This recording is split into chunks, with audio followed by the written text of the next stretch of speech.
So, good morning. I am very pleased to be joined by Tom Wright, who is, should I say, a Coventry kid, born and bred. So, Tom, it's so lovely to see you this morning. We're here to talk about the production of I Ain't Done. I love the title already. We sold one ticket. Nice one. So tell me a little bit about your background, because obviously I've got the information in front of me. I'm very impressed, by the way, but you were born in Coventry. How long did you live here? Yeah, so I lived in Coventry until I was about 19, 20. Went to grade school in Binley. And I loved Coventry. Coventry was the city that raised me. It's such an amazing place full of brilliant people. But I was always into theatre, so I used to go to the Belgrade Youth Theatre, which of course is where this play is happening. So for me to come home and do a show in the theatre that I used to go to, oh my God, I can't tell you how excited I am. I was this little shy kid. Well, was I shy? Well, the youth theatre made me not shy. I remember my mum was like, "Oh, you like performing? Let's find somewhere for you to go." And she was trying to convince me to go to this thing called Youth Theatre at the Belgrade, and it was such an amazing place. And they really encouraged us to make theatre and do theatre projects about things that really matter to us and things that were going on in Coventry. So that was really ingrained in me at that young age to really think about what was going on in the city, and really set me off on this path that led me eventually to London. As you know, like the theatre industry, a lot of it exists here. So as I started to make my way in that career path, I decided to come down and see what was going on. But the whole time I've been thinking, oh, how good would it be to be doing some of these shows in Coventry? So it's taken a while for me to be able to get to the point where I can bring a play home, but that's exactly what I'm doing here. And it's the world premiere of this play is going to take place at Belgrade. So Coventry people are going to be the very first people to see this one. Oh, wow, that is amazing. And I bet you are. Yeah, I can just see it on your face, how excited you are. I So really am. you went to London. So tell us a little bit about, your time in London, what you've been doing. Yeah, so I knew I loved this thing called theatre, although I didn't quite know what my place within it was. And like many people, the thing I saw on stage was the actors. So at first I thought maybe that's what I wanted to do.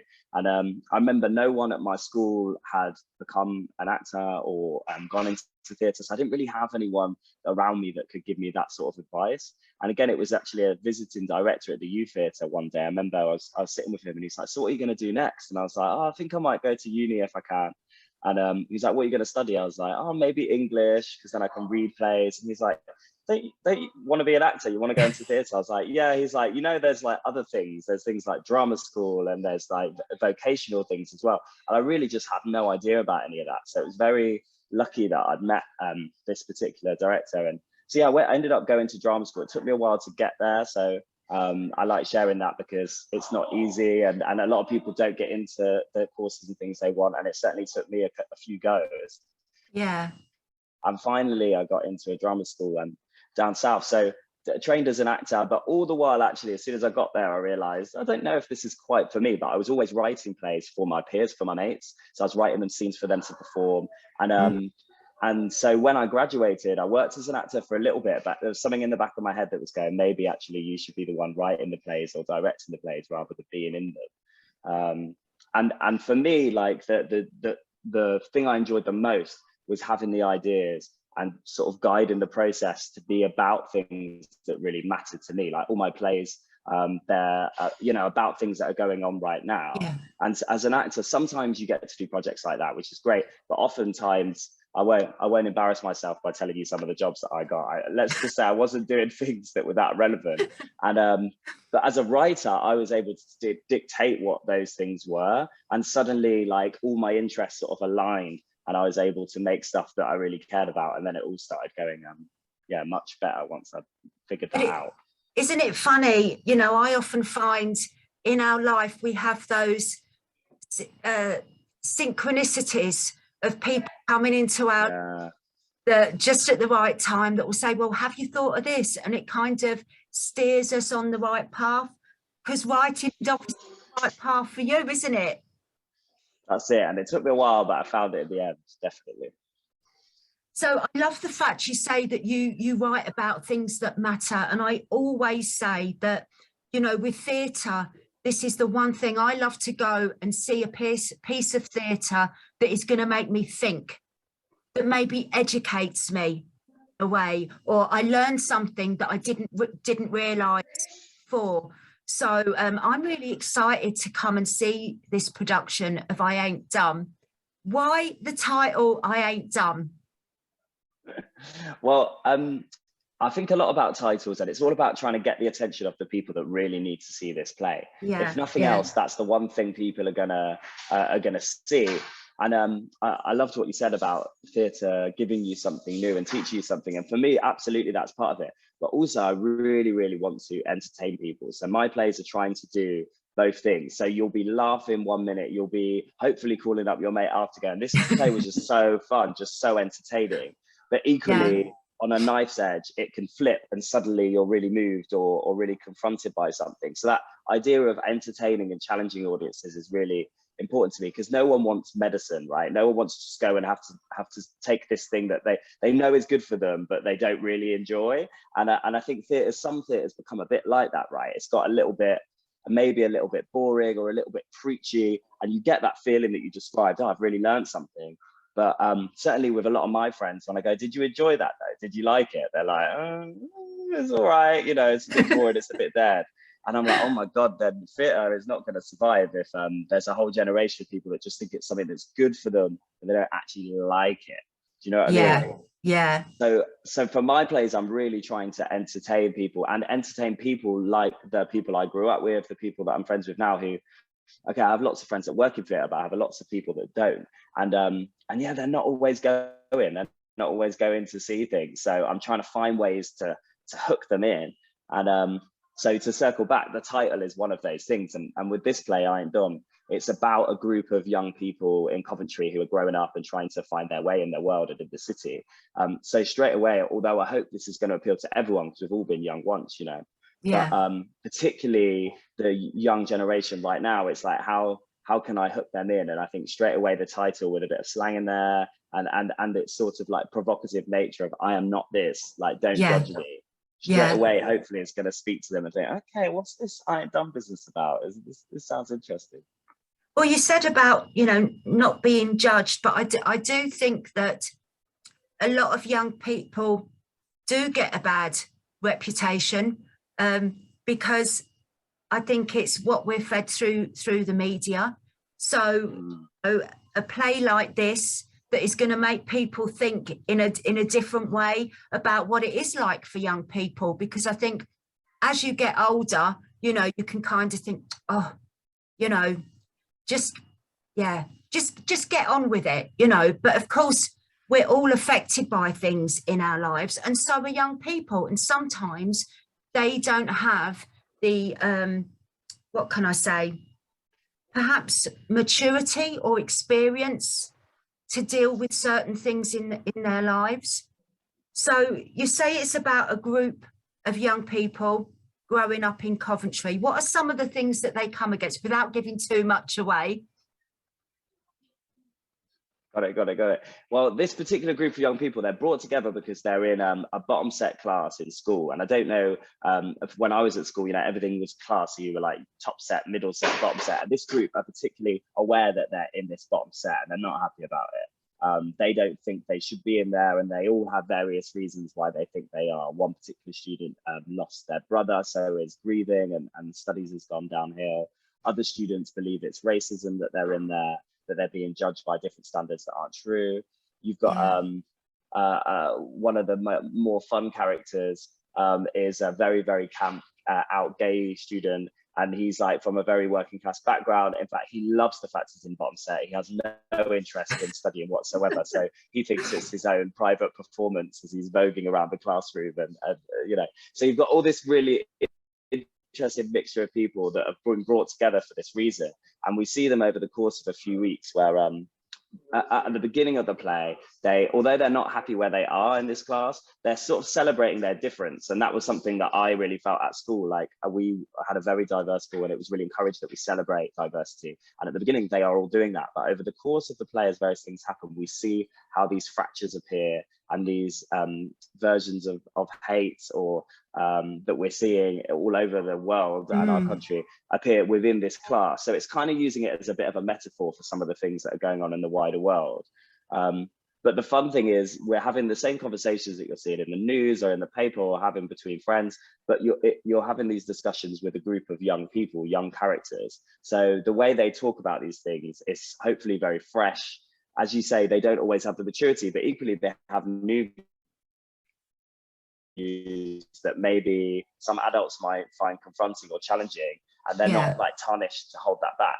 So they're all very much, I think the marketing copy says loud and proud. And I think they're all just throwing their views out, whether they're right or wrong. And as a class, they're having to figure out what they believe.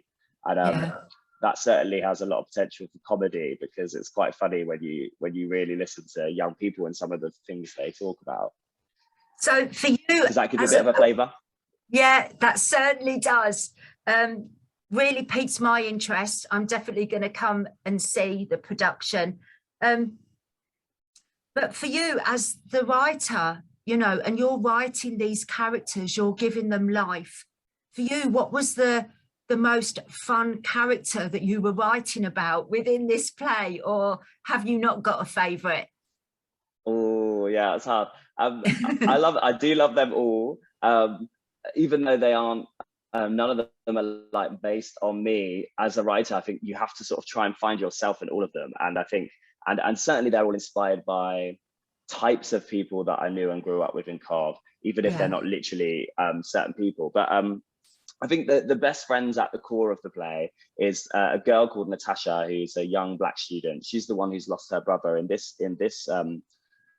specific thing that in the hands of the police, which is obviously very pertinent and timely over what's happened over the last couple of years. So she's very much on the front foot of feeling the personal weight of the resurgence of the Black Lives Matter movement. And then she's got this very, very gay best friend who, and together they have a lot of fun, but also are coming at the world from two very different angles.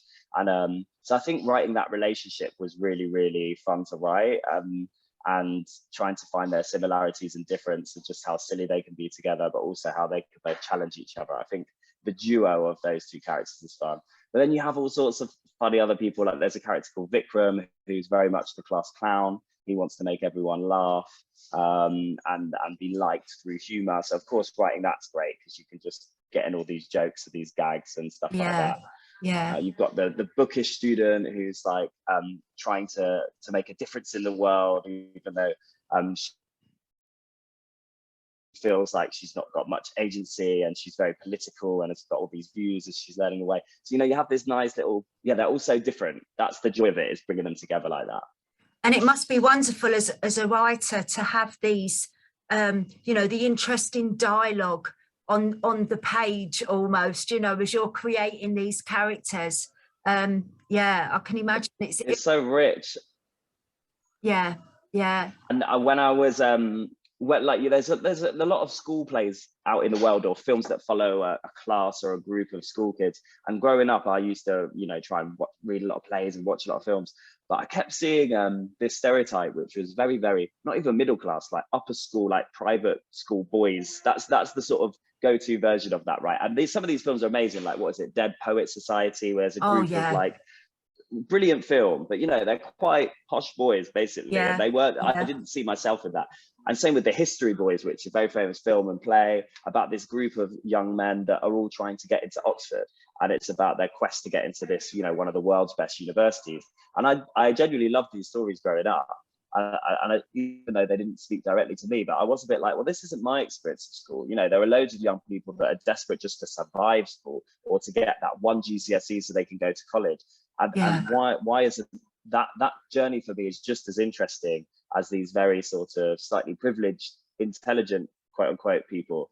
So in some ways, writing I Ain't Done was a reflex of that. And it was like, okay, what's my version of that school play? Can we reclaim that genre a little bit and fill it with people that I think all the audiences in Coventry will really, really know and understand and see in a different way than other people. Yeah, because I was just going to say to you, Tom, I bet, you know, that this play that you've written and the fact that it is about a group of, you know, young people in Coventry growing up, and the fact that it is I don't know how to say, maybe more working class.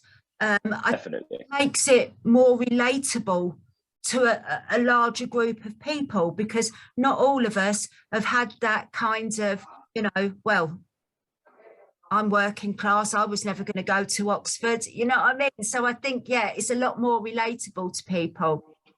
So, 100%. And that's why it was so important to be in Cov and to get it on in Cov, because, you know, this play has been developed for a while and there's been opportunities to go on in London, and every time I've been like, no, we have to do it at the Belgrade. So now, like, the missing piece for me is the audience. So that's the bit I'm excited for, because now it's actually like, okay, well now, like you say, the people that haven't seen themselves necessarily reflected in that way, this is their time, this is their show. So doing everything we can to try and get that message out to people. Well, I would definitely be promoting this on my radio show tomorrow. Yeah. Tom, when does the production start? Because I know you're still in rehearsals at the moment. Yep, so we're in rehearsals. Next week is when the performance happens. So it opens on the Wednesday, the 9th of February, and it's on for the rest of the week next week. So so Wednesday, Thursday, Friday, Saturday, all the way to the 12th. Tickets are flying out, I can't lie, so you've got to get booked if you're hearing this. I'm very pleased they're flying out, but it does mean we've got to make sure we get the word out. So yeah, it's in the B2 space at the Belgrade, which is their amazing studio, which can be flipped and go in all sorts of different. It's actually a really big space. It is. Yeah. But you know what I love about the B2 Auditorium? It feels for the, you know, for the spectator, shall we say, you feel more involved in the production because it seems to be the space, so it's a lot more intimate. And I love the feel of that. You know, you're so right, and we're performing it in the thrust configuration, which is almost in the round. So you've got audiences down both sides and at the end. And I'm working with the director of the piece, is a guy called Ricky Beadle Blair. He's an amazing person, and he's directed all of my plays so far. And actually, all of them we've either staged in the round or in thrust. And that gives you the feeling that you said about being part of it. But it also means that as an audience, you're always able to see the other audience members and watch how they react. And not in a way where you feel policed. Trust me, these shows are loud and proud enough that everyone's going to be laughing and reacting in different ways. That's absolutely fine in our spaces, definitely. But it's really fun because you have the play that's going on stage, and then you almost have a whole nother play in the audience where people are like, oh my God, they really laughed at that, but I didn't get it. Or they're going, actually, I find that really funny. And then someone looks like, oh, that obviously touched you in a different way that it touched me. Or, you know, you see each other's reactions, and that's almost just as powerful as what's going on stage, if that makes sense. It does make sense, because for me, I'm, you know, I can be watching something and it affects me emotionally, and I can't stop. You know, you get the tears coming down. But it's great to be able to look into the audience and see that it's had the same effect on other people. You're not the only person sitting there that has got tears coming down their face. So yeah, totally. So, Tom, I know you're still very much in this, because like you said, next Wednesday, where are you going here? Sorry, could you say that last one again? It cut out. Yeah. Sorry. Where are you going from here? Is the play somewhere else? You know, so yeah, where are you going, and what is your next ambition or dream? So yeah, this play is on for a week in Coventry. We're really hoping it has a life after that, so we'll see how it goes. It's going to be published, so it will be a book forevermore that people can read, and people can put on versions of the play if they wanted to, stuff like that. So this is a launch pad for this particular play, and then we'll see how far it can go. But straight after this, I'm making a film. So I work a lot in theatre, but I've just started making films. I've got a commission from Sky Arts to make a short film, which is actually going to be set and filmed in Coventry as well, and then premiere on Sky Arts. So that's filmed the week after I Ain't Done. We're going to be filming in that, and that's the story of a queer girl who grew up in Coventry, who's moved away, but she's bringing her partner, her girlfriend, they're like early 20s, bringing her girlfriend back to the city for the first time to meet her mum and meet her city for the very first time. And the film sort of follows them as she gives a tour, a sort of unconventional tour of the city, and various twists and turns happen on their adventure as they get to know each other more. So I'm really excited to see that and showcase another part of Coventry that feels really important but not quite done in that way. And that's going to be on Sky Arts, so everyone's going to be able to see the amazing locations that Coventry has to offer and the brilliant acting. So yeah, that's what's up straight away next. Wow, Tom, it sounds like you're an extremely busy man. You know, I think it's absolutely amazing, but you know, how wonderful for anybody that is going to be watching this little video of, you know, the interview that we're doing. A Coventry kid, there might be other young people out there that are going to be really inspired by this, because, you know, the Belgrade does amazing work with young people and the over 50s. You know, I think what Belgrade does is amazing. And the fact that you're coming back to Coventry, to the Belgrade, is amazing. But yeah, it's a real amazing moment for Coventry at the moment. And like you say, there's so much going on with City of Culture. The Belgrade has just come under new leadership. So you've got the amazing Corey, who's the new AD, Corey. And Laura Elliott, the new ED. So a lot's going to change in the coming years with theatre in particularly, but also all this other culture in the city. So I hope you're right. And if there are any young people listening, or in fact any people listening that want more culture in their lives, either to make it themselves or to go and see it, I think this is the time to do so in Coventry, and everyone's capable of doing it. And there's so many stories coming out of Cov. There's so much going on. There's so many interesting people, all with a story to tell. So I really hope more people get a chance to do that. That's amazing. Yeah, I just think, you know, you are a big inspiration to young people coming forward, that, you know, because I think growing up, it can be a very difficult time. I think we go through periods of uncertainty, not knowing who we are, but then can we really expect to fully know who we are as people when we're a certain age? I think, you know, the fact that there's going to be young people listening to this and think, wow, yeah, I love writing, maybe to go to the Belgrade, maybe I ought to take part in youth theatre. Yeah, and listen, I was 100% that person. I think I was working in Cov from when I was 16 all the way till I left Coventry. Eventually I was 20, even then obviously, you know, I've done every job in Cov, dreaming of doing what I'm doing now. You know, I was gossiping with my friends at Dunelm Mill, where I used to sell curtains. I had all these like much older women friends that I was like, I want to be a writer, I want to be on the stage. Like, you could do it. You know, I worked at Jumping Jack's nightclub for a long time, where everyone behind the bar had a dream and had something that they wanted to do. So like, if you're listening to this and that's you, like, it absolutely is possible. And I just know how much creativity there is in the city, because all of those people that were right there next to me also had amazing talent and stories and things. So yeah, really, really, really believe that. And it also, that is the material for your stories. I mean, a big part of it for me was suddenly realizing all these things that I was worried might hold me back, actually now are literally the ingredients of the success I'm experiencing. So this play is all of those things in a melting pot. And of course it speaks to people because everyone else has gone through the same stuff. So those things are all strengths. And Tom, it's been wonderful to speak to you. You know, really, really appreciate the fact that you've taken time, busy schedule. Oh, it's a pleasure. But one thing before we go, if you could say one sentence or something to pique people's interest on why they should come and see this production, what would it be? I would say, if you've ever thought theatre is boring and doesn't speak to you, then this is the play to just take that one more little risk.